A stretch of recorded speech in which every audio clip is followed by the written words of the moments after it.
Hello बच्चों। तो कल मैंने टेंथ के लिए फ़िज़िक्स का वीडियो आप लोगों को के लिए अपलोड किया था। तो आज मैं चलो नाइन्थ के लिए थर्ड फिज़िक्स का वीडियो अपलोड करता, जो पहला चैप्टर अपना चल रहा था मोशन, उससे रिलेटेड ही। तो मैंने लास्ट डे आपको बताया था कि स्पीड के बारे में, कि स्पीड क्या होता है, डिफरेंट टाइप ऑफ स्पीड्स बताए थे आपको, कि यूनिफॉर्म स्पीड क्या होता है, यूनिफॉर्म नॉन यूनिफॉर्म स्पीड क्या होता है, एवरेज स्पीड क्या होता है, ये सब चीज़ें मैंने आपको बताई थी। इंस्टेंटेनियस स्पीड क्या होता है। तो आज चलो वेलोसिटी के बारे में भी मैंने आपको बोल दिया था कि क्या होता है। चलो अभी मैं वो लिखता नहीं हूँ, आपको सिर्फ बोल देता हूँ। अगर चाहो तो उसका ही आप थोड़ा सा पॉज करके नोट्स बना सकते हो। कि यूनिफॉर्म वेलोसिटी आपको पूछा जाएगा तो क्या बोलोगे कि if a body covers equal distance in equal interval of time in a given direction. ये लास्ट में ऐड करना पड़ेगा कि एक किसी डायरेक्शन में, किसी एक दिशा में कोई एक पार्टिकल है या बॉडी है, अगर इक्वल इंटरवल ऑफ टाइम में इक्वल डिस्टेंस कवर करता है तो उसे हम लोग क्या बोलते हैं, यूनिफॉर्म वेलोसिटी। मीन्स बस आपको यूनिफॉर्म स्पीड में क्या था, वहाँ पे डिस्टेंस की जगह डिस्प्लेसमेंट भी कर देते तो बात सही रहता, वो भी बिल्कुल सही है।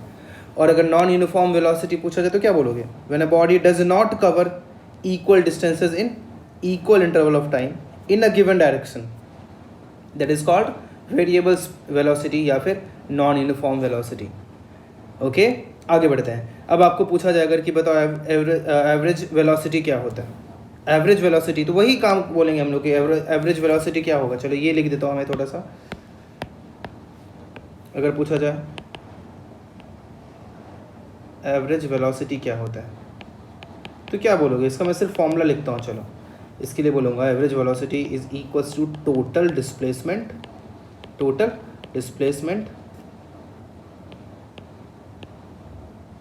डिवाइडेड बाय टोटल टाइम, या फिर इसको वेक्टर क्वांटिटी है ये तो ऐसे लिखेंगे टोटल वेलोसिटी। यहाँ पे मैं लिख देता हूँ दैट इज़, इसका मीनिंग क्या होता है, that is velocity v equals to ये डिस्टेंस बाय टाइम।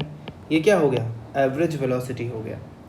ठीक है, और ये क्या है, एक वेक्टर क्वांटिटी होता है। वेक्टर क्वांटिटी मीन्स वापस से बता देता हूँ कि किसी डायरेक्शन में होता है। और वेलोसिटी का डायरेक्शन क्या रहेगा, किस में रहेगा, जिधर जाएंगे हम लोग, जिधर डिस्प्लेसमेंट रहेगा वही डायरेक्शन वेलोसिटी का भी होगा।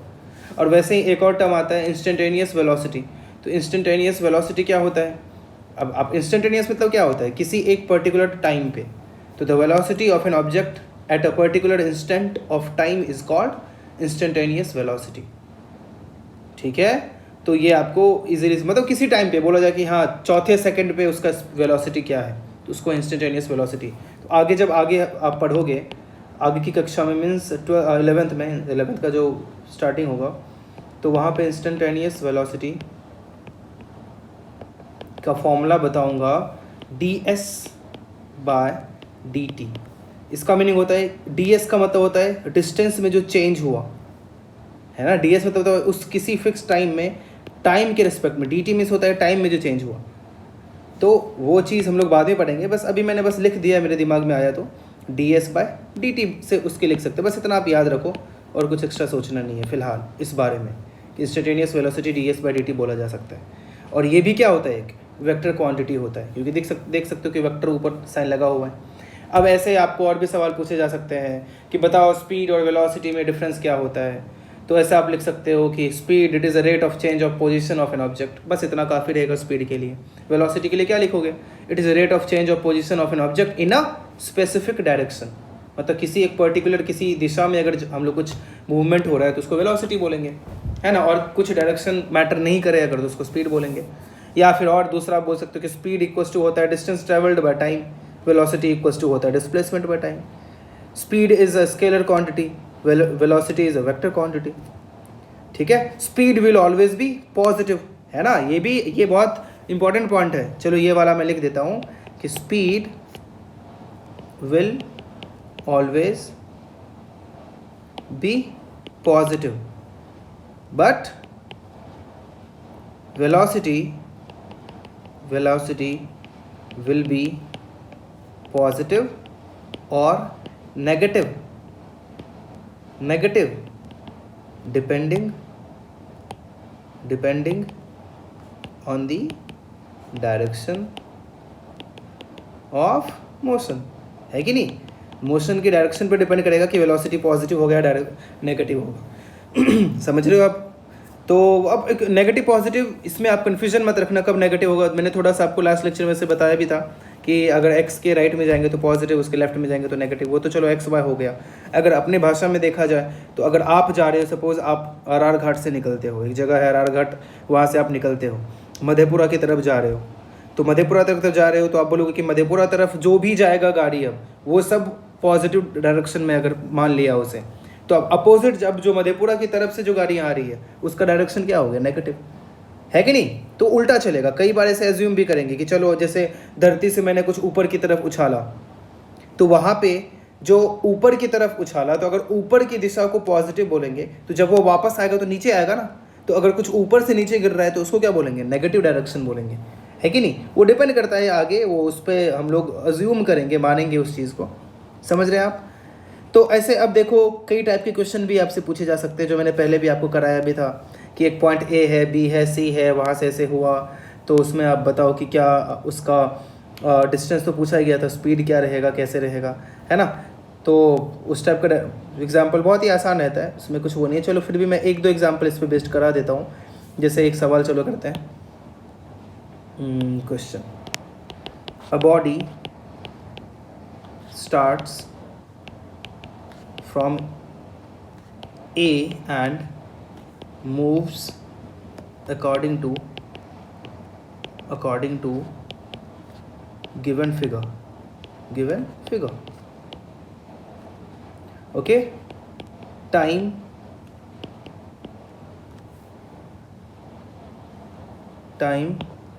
for each interval is, ऐसे लिखा हुआ, मैं डायग्राम बनाने वाला हूँ। TAB equals to 2 second, TBC equals to 3 second, TCB equals to 2 second, TBA equals to 3 second, TAD equals to 4 second. ऐसे टाइम दिया हुआ है। Then find the distance, displacement. आपको याद आ रहा हो तो ऐसा क्वेश्चन कुछ किया था हम लोगों ने, speed and velocity of for each path. अब देखो सवाल में क्या बोल रहा है कि कुछ ऐसे डायरेक्शन में दिया हुआ है। जैसे डायग्राम में बनाता हूँ, चलो डायग्राम कौन से कलर से बनाओ? अब इसमें तो डार्क चाहिए, वाइट है क्योंकि, तो डार्क, चलो ये वाला ले लेते हैं, पर्पल कलर से लिखते हैं। ए पॉइंट है, ए पॉइंट है, यहाँ से चली कोई भी बॉडी चला, पार्टिकल चला, बी तक गया, ठीक है, ये बी हो गया, बी से फिर सी तक गया, ए से बी का 4 मीटर है डिस्टेंस, बी से सी का 6 मीटर है डिस्टेंस, फिर यहाँ से वापस आना स्टार्ट हुआ, फिर सी से बी तक आया, वापस आ रहा है। थोड़ा सा डॉटेड दिखा देते हैं, चलो ऐसे डॉटेड, थोड़ा ज़्यादा ही डॉटेड हो गया बट ठीक है। और फिर बी से ये चलो बी तक आया, अरे यार अच्छा डॉटेड नहीं दिख रहा था, ऐसे रहने देते, कोई फ़र्क नहीं पड़ता। चलो बी, फिर बी से वापस ए तक आया, ये वापस आने का दिशा है, ठीक है। और फिर ए से पीछे भी गया, याद आ रहा हो तो सेम ऐसा एग्जाम्पल हम लोगों ने किया था। ये डी, इसमें बस ऐड कर दिया मैंने डिस्प्लेसमेंट भी, नहीं इसमें ऐड कर दिया वेलोसिटी भी और स्पीड भी। ये पॉइंट है डी और ये लेंथ है 5 मीटर का, ठीक है। ये लेंथ कितना है? 5 मीटर का। तो कैसे करेंगे? तो अब खुद यहाँ पे दिख रहा होगा, चलो मैं एक टेबल बना के इसका आंसर दे देता हूँ। ऐसे टेबल बना देता हूँ, ईच पाथ क्योंकि बोला है ना, तो ये डिस्टेंस हो गया, डिस्प्लेसमेंट हो गया, स्पीड हो गया, वेलोसिटी हो गया। यहाँ लिख देता हूँ, पाथ, डिस्टेंस, डिस्प्लेसमेंट, स्पीड और वेलोसिटी, ठीक है। अब देखो पहला ए बी के बारे में बात करें, आप खुद बताओ। यहाँ से आप पूरा डिटेल में देखो, मैं इन चीज़ों में बहुत ज़्यादा ज़ोर इसीलिए दे रहा हूँ, बहुत ज़्यादा ज़ोर देना मतलब ये हो गया कि उस चीज़ पे बहुत ज़्यादा क्वेश्चंस करना, बार बार उस चीज़ के बारे में बताना, क्योंकि आगे जाके ना कई लोगों को ये कन्फ्यूजन रह जाता है, उसको बाद में समझ नहीं आता है कि डायरेक्शन क्या हो गया, यहाँ पे डिस्प्लेसमेंट ये, डिस्टेंस ये कैसे हो गया, वेलोसिटी में ये कैसे चेंजेस रहा, है ना, बाद में प्रॉब्लम होती है। तो उस चीज़ को अभी अच्छे से क्लियर कर लें तो बाद में वो प्रॉब्लम्स फेस आपको नहीं करना पड़ेगा। तो ए बी देखो ध्यान से, अब ए बी की बात करें तो क्या, ए यहाँ से स्टार्ट हुआ था और यहाँ से चल के यहाँ तक गया, ये ए की बात हो गई। तो आप ही बताओ डिस्टेंस क्या रहा, 4 मीटर ना, येलो तो बिल्कुल नहीं दिखेगा, ब्लैक। ए बी कितना हो गया, 4 मीटर हो गया। डिस्प्लेसमेंट उस केस में तो 4 मीटर ही रहेगा। स्पीड की बात करें तो ए से बी तक जाने में अपने को बताया गया था 2 सेकंड लगता है, ये एस है, हाँ 25 नहीं है, सेकंड है ये।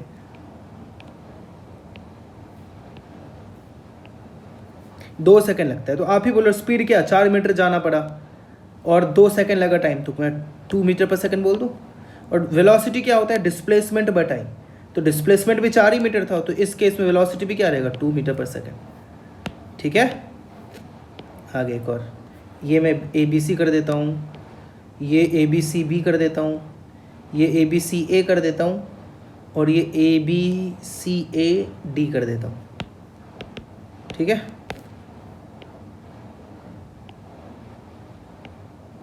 थोड़ा अच्छा दिखेगा, मैं थोड़ा अच्छे से कर दूँ, तो नहीं करता तो भी चलता है, बट थोड़ा अच्छा दिखना भी अच्छी बात होती है। हाँ तो चलो, अब ये हो गई ए बी की बात। अब बात करते हैं ए बी, मैं यहाँ पे वो भी लिख देता हूँ जिससे कलर बार बार चेंज ना करना पड़े। ए बी सी, आगे मैं ए बी सी कर दिया, नेक्स्ट क्या होगा, ए बी सी बी, आगे क्या होगा, ए बी सी बी ए, या ए बी सी बी भी इंक्लूड करने से अच्छा है, थोड़ा जगह भी कम है, ए बी सी ए लिख दूँ क्या, वो भी बात एक ही है, बात वही हो गया, ए बी सी गए, सी से वापस ए आ गए, या फिर ए बी सी डी भी लिख सकता हूँ, या बीच में ए आ रहा है तो चलो लिख देता हूँ, अपना क्या जाता है, बात एक ही हो। ठीक है, अब इसके आंसर्स देखते हैं। ए बी सी, डिस्टेंस क्या हो गया, सीधे में 4 + 6, A B plus B C 10 metre. अब डिस्प्लेसमेंट कितना रहा, इस केस में तो डिस्प्लेसमेंट भी 10 मीटर रहेगा, क्या, क्योंकि डिस्प्लेसमेंट क्या होता है, शॉर्टेस्ट लेंथ, तो शॉर्टेस्ट लेंथ तो यहाँ भी 10 मीटर ही है। स्पीड की बात करें तो स्पीड क्या होता है, distance by time, distance 10 metre, time अब ए से बी तक जाने में कितना लगा था, 2 सेकंड लगा था, बी से सी जाने में कितना लगा, 3 सेकंड लगा, तो ए से सी जाने में कितना लगा, 5 सेकंड लगा, तो 10 मीटर बाय 5 सेकंड वापस से क्या हो जाएगा, 2 मीटर पर सेकंड। समझ रहे हो बात को। और डिस्प्लेसमेंट भी क्या रहेगा, वेलोसिटी भी क्या रहेगा, डिस्प्लेसमेंट बाय टाइम, तो डिस्प्लेसमेंट कितना, 10 मीटर ही है, 10/2 कितना हो जाएगा, 10/5 ना, आई एम सॉरी, क्या हो जाएगा, 2 मीटर पर सेकंड। अब ए बी सी बी की बात करें तो ए बी सी बी में वापस 6 मीटर ऐड करेंगे डिस्टेंस में, क्यों, क्योंकि ए से बी जाने में 4 मीटर, बी से सी जाने में 6 मीटर, सी से बी आने में वापस से 6 मीटर, तो 4 + 6 + 6 कितना हो गया, 16 मीटर। अब बताओ डिस्प्लेसमेंट कितना होगा, ए से बी 4 मीटर, बी से सी 6 मीटर, फिर बी से सी आपने पॉजिटिव लिया था तो सी से बी नेगेटिव लेंगे ना। यहाँ देखो ये बात होगी पॉजिटिव नेगेटिव की, और ये अब गारंटी गांठ बांध लो कि बाद में जब 11th में आप फिजिक्स पढ़ोगे तो कई लोगों के साथ प्रॉब्लम आती है डायरेक्शन में, वो ये नहीं समझ पाते हैं कि पॉजिटिव ऊपर होगा या पॉजिटिव नीचे होगा, पॉजिटिव ऊपर होगा तो नेगेटिव नीचे होगा, लेकिन कई बार कई क्वेश्चन में वो अपने पे डिपेंड करेगा कि हम क्या अज्यूम करना चाहते हैं। हर क्वेश्चन में अलग अलग, कभी ऐसा भी हो सकता है कि नीचे नेगेटिव अज्यूम कर लिया, ऊपर पॉजिटिव कैसा कर लिया। तो इन चीज़ों पे आप, इसीलिए मैं बार बार जोर दे रहा हूँ कि डायरेक्शन को अभी से ही क्लियर कर लेते हैं हम लोग। डिस्प्लेसमेंट देखो, ए से बी 4 मीटर, बी से सी 6 मीटर, सी से बी वापस से 6 मीटर, माइनस हो गया ना, तो कितना हो गया, 4 मीटर। सब समझदार है यहाँ पे। अब बात करते हैं स्पीड की, तो डिस्टेंस बाय टाइम, अब सी से बी वापस आने में कितना लगेगा, 3 सेकंड ही लगा ना, बी से सी जाने में 3 सेकंड लगा, तो सी से बी आने में भी कितना लगेगा, 3 सेकंड, तो टोटल कितना हो गया, 2 + 3 + अगेन 3, कितना हो गया। अब बताइए, sorry I am really sorry, क्योंकि बी सी 3 यहाँ अलग से सी बी उसने दे रखा है 2 सेकंड, मतलब कि किसी कारणवश बी से सी जाने में अगर 3 सेकंड लग रहा है तो सी से बी जाने में पता नहीं क्यों 2 सेकंड लग रहा है। बहुत सारे कारण हो सकते हैं, हो सकता है कि हवा बी से सी के डायरेक्शन में चल रहा हो, तो जब बी से सी जा रहा हो तो हवा की वजह से स्पीड थोड़ा ज़्यादा हो, सी से बी में आ रहा हो तो हवा तो उल्टा डायरेक्शन में हो गया ना, तो उसकी वजह से स्पीड कम हो गया, तो टाइम कम लग, तो जो भी है, या फिर ज़्यादा, जो भी है, जो भी कारण से हो सकता है कि उसमें कुछ टाइम कम लगा। तो अब टाइम कितना हो गया, ए से बी जाने में 2 सेकंड, बी से सी जाने में 3 सेकंड, सी से बी जाने में 2 सेकंड। क्या 2 + 3 + 2 कर दूँ? इतना खुद से सोचना, कितना हो गया 5 सेकंड, सॉरी 7 सेकंड। तो स्पीड कितना हो जाएगा 16/7 मीटर पर सेकंड। वेलोसिटी कितना हो जाएगा, डिस्प्लेसमेंट बाय टाइम, तो डिस्प्लेसमेंट तो 4 मीटर ही हुआ ना, टाइम कितना लगा 7 सेकंड लगा, तो 4/7 मीटर पर सेकंड। ओके, अब ABCA की बात करें तो आप खुद बताओ डिस्टेंस कितना हो जाएगा, 16 वापस से 4 ऐड हो गया, कितना हो गया 20 मीटर। डिस्प्लेसमेंट बोलूँ तो 0, ए से चला ए तक आया, रात को सोए बेड पे, उठे सुबह उठे बेड से, रात को वापस बेड पे ही सोए, डिस्प्लेसमेंट तो 0 रहा ना, लड्डू रहा। तो यहाँ भी डिस्प्लेसमेंट क्या रहा 0, क्योंकि ए से चल के ए तक ही आया, तो डिस्प्लेसमेंट 0।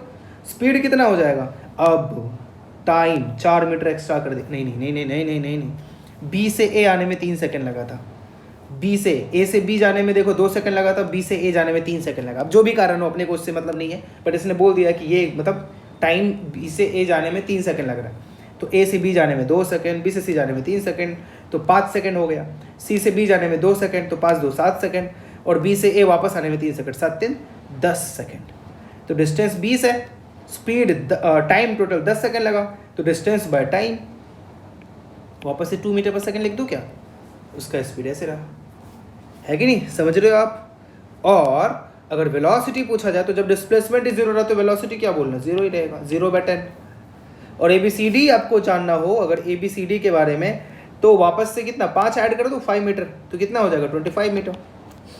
डिस्प्लेसमेंट अब -5, डिस्प्लेसमेंट क्या हो जाएगा -5 मीटर, क्योंकि अब उल्टे डायरेक्शन में गया ना, तो डिस्प्लेसमेंट का साइन क्या हो जाएगा नेगेटिव। मैं इस तरह से बता रहा हूँ कि एक बहुत कई लोग होते हैं कि वो उनको सोचने में टाइम लगता है, तो वो भी आराम से सोच सकते हैं ये चीज़, इतने ईजी वे में मैं समझा रहा हूँ।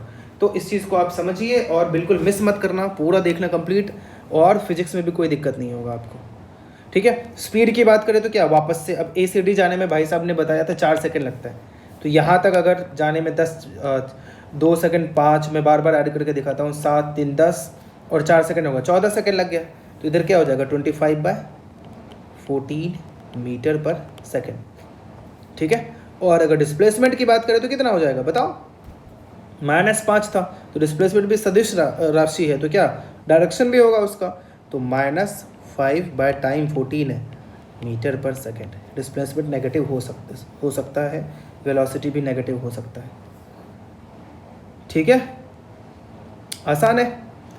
तो ये था पहला सवाल, इससे आपको पूरा अच्छे से आइडिया हो गया होगा कि डिस्प्लेसमेंट, डिस्टेंस, वेलोसिटी, स्पीड, ये सब क्या चीज़ें होती है।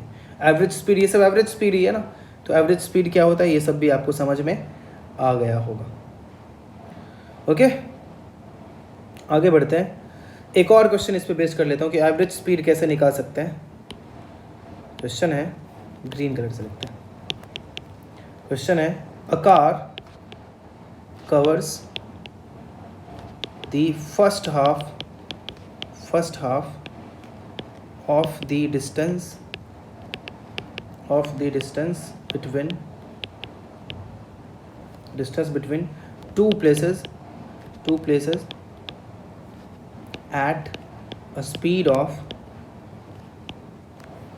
40 km/h, ठीक है, and the second half with 60 km/h।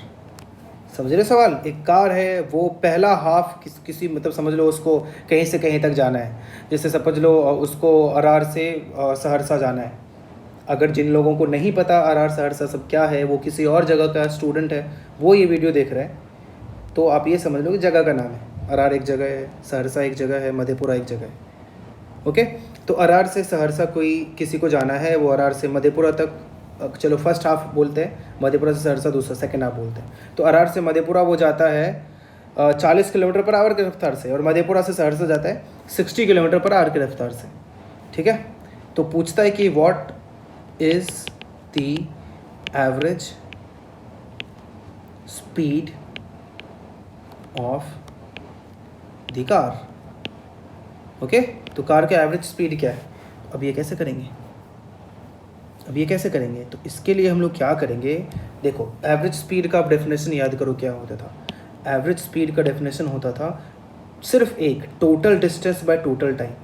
हो सकता है कि यहाँ पे कोई स्टूडेंट बोले कि सर एवरेज स्पीड चाहिए ना, तो 2 स्पीड दिया हुआ है तो दोनों का एवरेज निकाल देता हूँ, 40 + 60 बटे 2। बिल्कुल नहीं, ये सिंपल एवरेज नहीं है। एवरेज आपको यही ऐसा यहाँ पे ऐसा समझना पड़ेगा कि आपको total distance by total time चाहिए बस, ठीक है, वही एवरेज स्पीड होगा। तो आप बोलोगे कि सर तो कैसे करें, चलो मैं बताता हूँ ये क्वेश्चन से कि कैसे करेंगे। अब सवाल यहाँ पे ये है कि ना तो डिस्टेंस पता है कि पहले पॉइंट से दूसरे पॉइंट तक के बीच की डिस्टेंस क्या है, तो डिस्टेंस पता है नहीं तो टाइम कैसे बताओगे, क्योंकि आपको सर ने यही बताया है कि V average is equals to total distance by total time, total distance by total time. अब टोटल डिस्टेंस नहीं पता, टोटल टाइम भी नहीं पता, तो करे क्या, है कि नहीं। तो मैं बताता हूँ क्या करना है। तो ऐसे क्वेश्चंस के लिए हम लोग चलो अज्यूम कर लेते हैं, अगर नहीं है पता तो अज्यूम कर लेते हैं ना। गणित हर जगह आता ही है, कितना भी फिजिक्स अलग हो जाए डिपेंड किस पे करेगा, मैथ्स पे ही करेगा। पूरा मैथ्स ही तो है और क्या है। तो मैथ्स समझ के पढ़ना है आपको और थोड़ा सा एक्स्ट्रा दिमाग लगाना है, वही फिजिक्स हो गया। तो मैं क्या करता हूँ, देखो मैं लिखता हूँ कि सपोज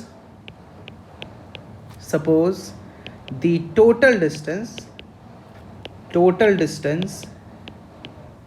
कवर्ड इज s। नहीं 2s करते हैं, नहीं ठीक है ना, s करते हैं, नहीं 2s करते हैं, सॉरी 2s मैंने क्यों किया, क्योंकि फर्स्ट हाफ कुछ था सेकंड हाफ कुछ था, तो कितना कैलकुलेशन इजी रह जाएगा ना, ऐसे सोचना होता है। फर्स्ट हाफ भी मैं बोलूँगा फिर चलो s डिस्टेंस हुआ, सेकंड हाफ भी s हुआ।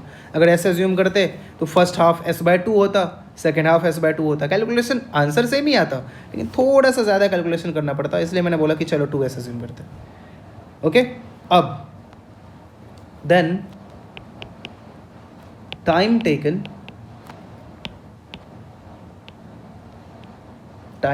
Taken to cover the distance s with, मैं देखो पूरा लैंग्वेज भी लिख देता हूँ जिससे कि आप कल को भूल जाओ तो मस्त नोट्स खोलो सब देख लो। 40 km/h। तो बताओ पहला टाइम मैं t1 बोलता हूँ क्या होगा। अब पहला हाफ में डिस्टेंस कितना था, s था, क्योंकि टोटल डिस्टेंस 2s है। स्पीड क्या था 40 km/h, तो टाइम इतना ही आवर लगेगा ना, डिस्टेंस बाय स्पीड, है कि नहीं। अब अगला सवाल होता है कि time taken to cover the next distance क्या था, s विद स्पीड 60 km/h। तो बताओ t2 क्या होगा, t2 होगा s/60, डिस्टेंस s था, स्पीड 60 था, s/60। अब तो आसान हो गया, तो एवरेज वेलोसिटी कैसे फाइंड करोगे, v average equals to total distance by total time. चलो फिर से लिख देता हूँ, total distance by total time. तो टोटल डिस्टेंस कितना था 2s, टोटल टाइम कितना लगा s/40 प्लस s/60, है कि नहीं।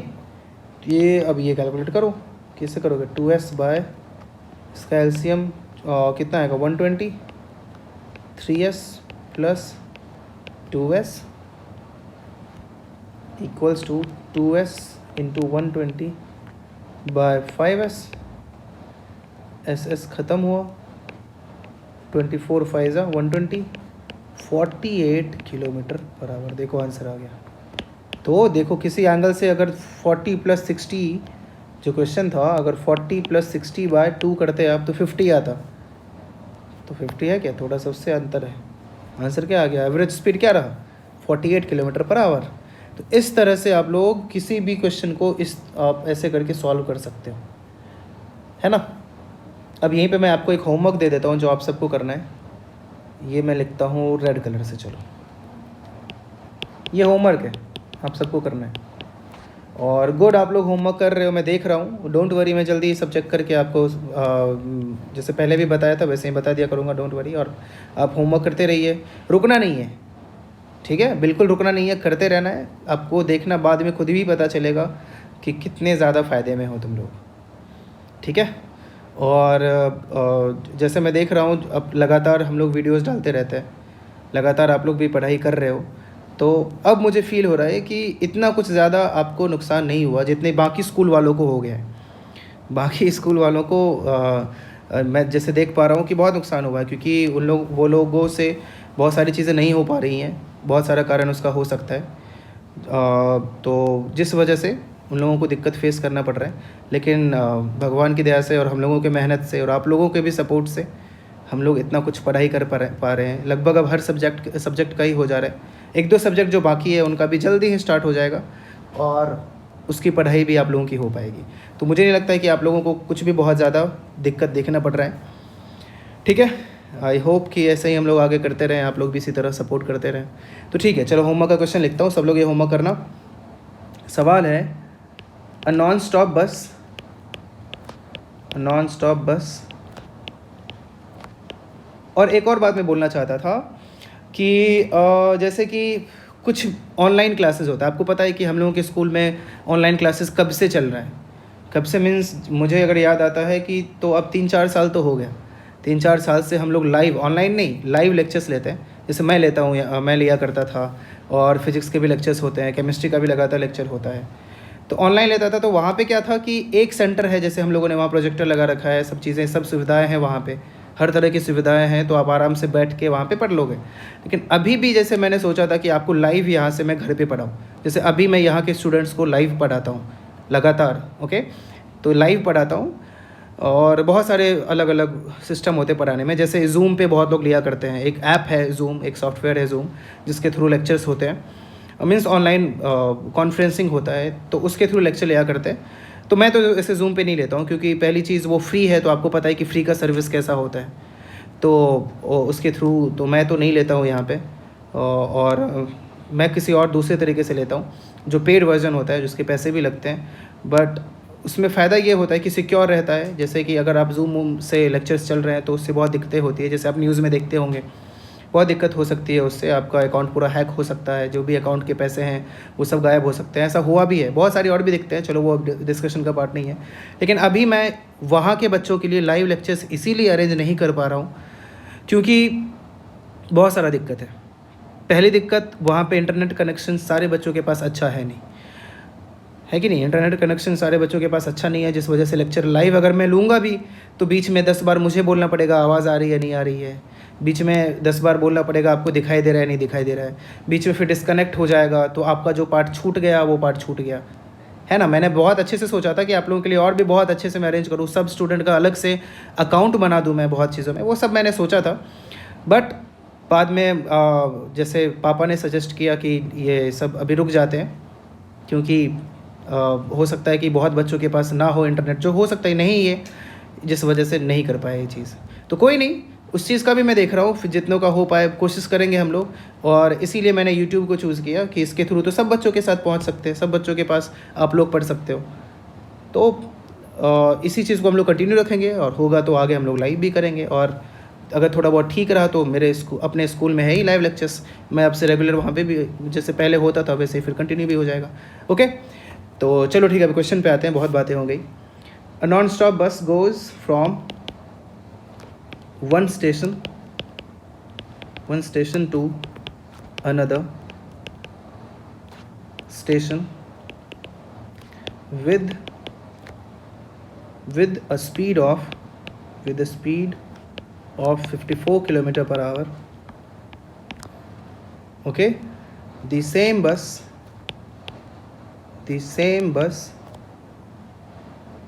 returns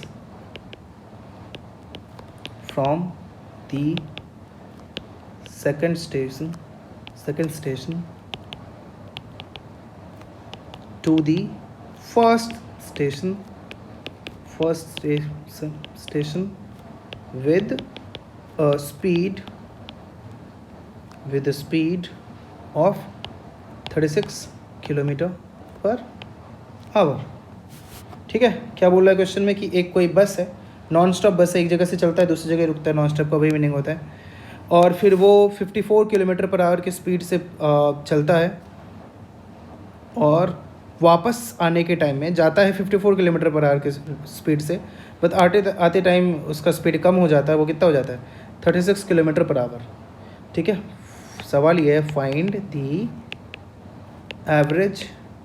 average speed of the bus for the entire journey. ठीक है, ये होमवर्क है, आप सब ट्राई करो और बताओ कैसे कर सकते हैं। ओके, चलो अब आगे बढ़ते हैं। अभी मैं आपको ये बता दूं कि ये चैप्टर का मेन पार्ट तो आया ही नहीं है। मेन पार्ट में तो न्यूमेरिकल होने वाले हैं और बहुत ही इंटरेस्टिंग क्वेश्चंस आने वाले हैं। ठीक है, तो वो मेन पार्ट आने वाला है, आराम से आएंगे, देर आएंगे दुरुस्त आएंगे। तो चलो आज मैं अब आपको एक्सेलरेशन के बारे में बताता हूँ कि एक्सेलरेशन क्या होता है। एक्सेलरेशन आप नाम से ही सुना होगा कि जैसे बोलते हो बाइक में एक्सेलरेटर दो तो वो आगे जाता है कि नहीं, बस वही कहानी है, वही है यहाँ पे भी, एक्सेलरेशन भी वही होता है। तो एक्सेलरेशन क्या होता है कि जैसे rate of change of distance होता था स्पीड, तो एक्सेलरेशन के केस में पहली बात डिस्टेंस देखेंगे नहीं हम लोग, एक्सेलरेशन के केस में जनरली हम लोग वेलोसिटी में चेंज देखेंगे।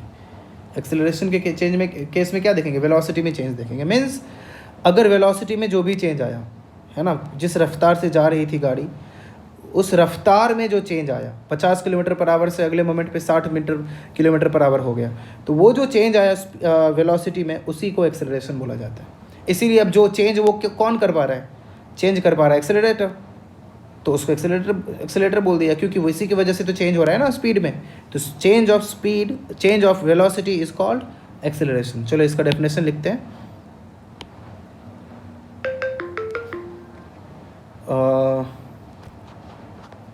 एक्सेलरेशन,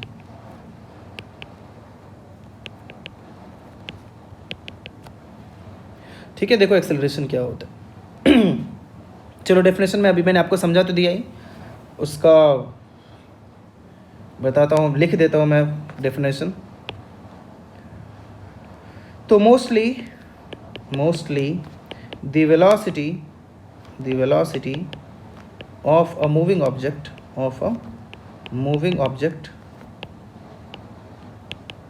changes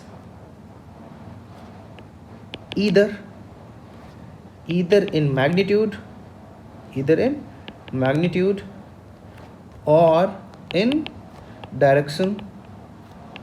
या तो मैग्नीट्यूड में चेंज हो सकता है या डायरेक्शन भी तो चेंज हो सकता है कि नहीं, और इन बोथ, दोनों में भी हो सकता है। व्हेन द ऑब्जेक्ट मूव्स, है कि नहीं। बहुत सिंपल लैंग्वेज, इंग्लिश का भी आप आराम से समझ सकते हो। क्या बोल रहे हैं यहाँ पे कि mostly the velocity of object, moving object changes either in magnitude, means या तो मैग्नीट्यूड में चेंज होता है अगर कोई ऑब्जेक्ट मूव करता है तो वेलोसिटी के मैग्नीट्यूड में, या तो वेलोसिटी के डायरेक्शन में चेंज होता है, या फिर वेलोसिटी के दोनों चीज़ में चेंज होता है, डायरेक्शन में भी चेंज होता है, मैग्नीट्यूड में भी चेंज होता है कि नहीं। तो इस केस में the body is then said to have acceleration. So it is the rate of change of velocity, again it is the rate of change of velocity. Okay, that is change in velocity in unit time, ठीक है, and unit time is said to be acceleration।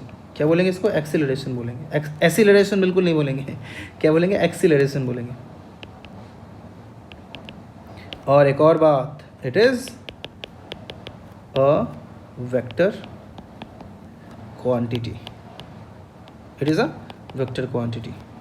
तो अभी आपको बताया गया कि rate of change of velocity, तो acceleration का फॉर्मूला आप खुद ही लिख सकते हो क्या लिखोगे, अब rate of change of distance displacement होता था वेलोसिटी, तो वेलोसिटी का फॉर्मूला क्या बन जाता था, total distance divided by time.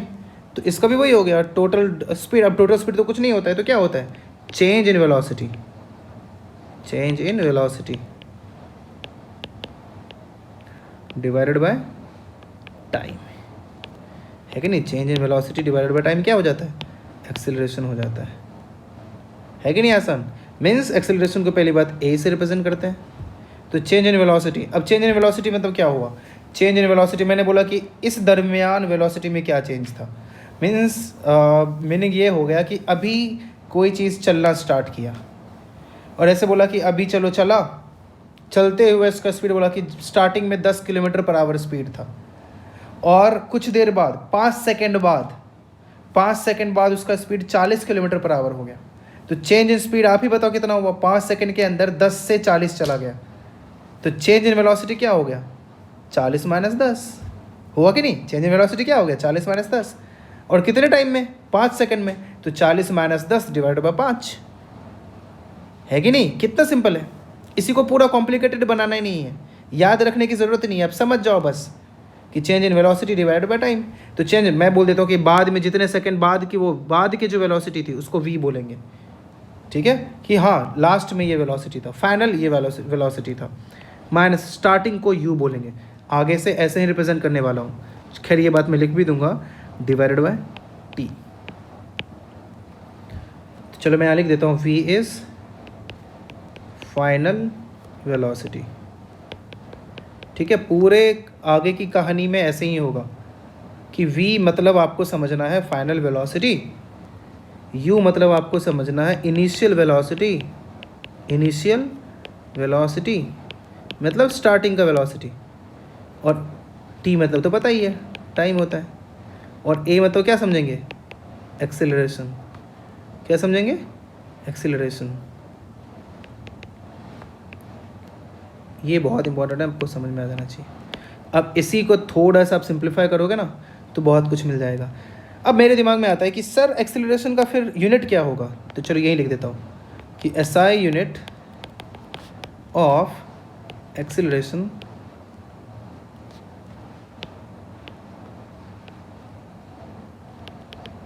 Is, खुद ही देखो ना, मैंने आपको यूनिट बहुत सिंपली पहले भी बताया था, मीटर पर सेकंड क्यों होता था वेलोसिटी का, क्योंकि वेलोसिटी बराबर क्या होता है, डिस्प्लेसमेंट बाय टाइम।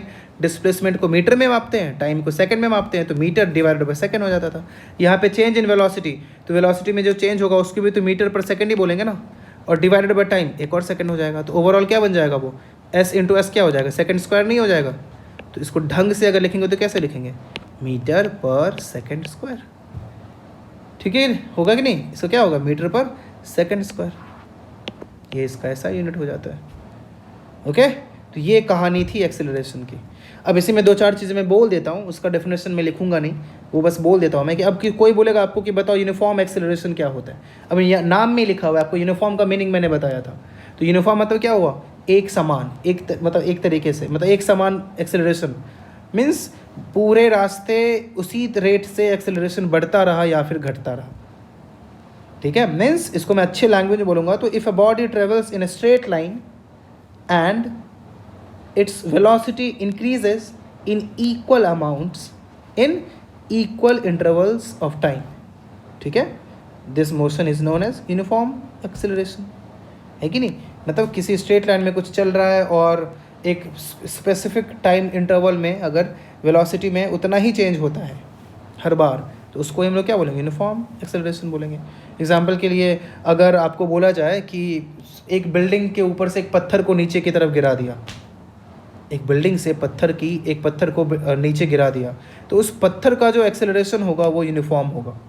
क्यों यूनिफॉर्म हुआ, क्योंकि वहाँ जो एक्सेलरेशन लग रहा है, कौन लगा रहा है, अर्थ लगा रहा है, तो वहाँ पे ग्रेविटेशनल एक्सेलरेशन लगता है जो कि कभी चेंज नहीं होता है। पूरी दुनिया के लिए अब ग्रेविटेशनल एक्सेलरेशन क्या होता है, 9.8 मीटर पर सेकेंड स्क्वायर होता है। कितना होता है, 9.8। पूरी दुनिया में हर एक चीज़ पे जो अर्थ है वो 9.8 मीटर पर सेकेंड स्क्वायर के एक्सेलरेशन से ऊपर से नीचे की तरफ खींचता है। बाद में मैं लिख भी दूंगा। तो एग्जांपल के लिए मैं बोल सकता हूँ कि freely falling body is an example of uniformly accelerated motion, ठीक है। दूसरा और भी आप एक और एग्जांपल आपको अगर चाहिए कि यूनिफॉर्म एक्सेलरेशन का क्या होता है, तो समझो एक स्लोप है, मतलब नीचे की तरफ एक ढाल है ना, एक ढाल नीचे की तरफ बना हुआ है, तो उसमें अगर ऊपर से किसी स्पीड से आएंगे और ऊपर से साइकिल से आएंगे, सपोज ऊपर से आएंगे और ढलान जैसे स्टार्ट होगा वैसे ही पैडल देना बंद कर देंगे। तो पैडल देना जैसे आप बंद करोगे तो क्या होगा, धीरे धीरे साइकिल का स्पीड बढ़ता जाएगा बढ़ता जाएगा बढ़ता जाएगा बढ़ता जाएगा। और आप कभी गौर करना, वो जो बढ़ता है स्पीड वो बिल्कुल एक समान बढ़ता है। ऐसा कभी नहीं होता है कि स्टार्टिंग के 2 सेकंड में ज़्यादा बढ़ा, बाद के 2 सेकंड में कम बढ़ा, ऐसा कुछ नहीं होगा। वो पूरे टाइम बराबर उसी स्पीड से बढ़ता चला जाता है, बढ़ता चला जाता है, बढ़ता चला जाता है। तो वो भी किसका एग्जाम्पल हो गया, यूनिफॉर्म एक्सेलरेशन का हो गया। ठीक है, अभी आप किस केस में, जब कोई पैडल आप नहीं दे रहे हो तब, समझ रहे हो। और ये भी मान के चलेंगे कि कोई हवा भी नहीं चल रही वहाँ पे, नहीं तो पता चलेगा पहले 2 सेकंड में ज़्यादा हवा चली, अगले 2 सेकंड में कम हवा चली, उस केस में हो सकता है कि एक्सेलरेशन चेंज हो। बट ऐसा हम लोग अज्यूम कर रहे हैं कि कोई हवा भी नहीं चल रही है और आप पैडल भी नहीं दे रहे हो, तो वहाँ पे क्या होगा, वो यूनिफॉर्म एक्सेलरेशन होगा।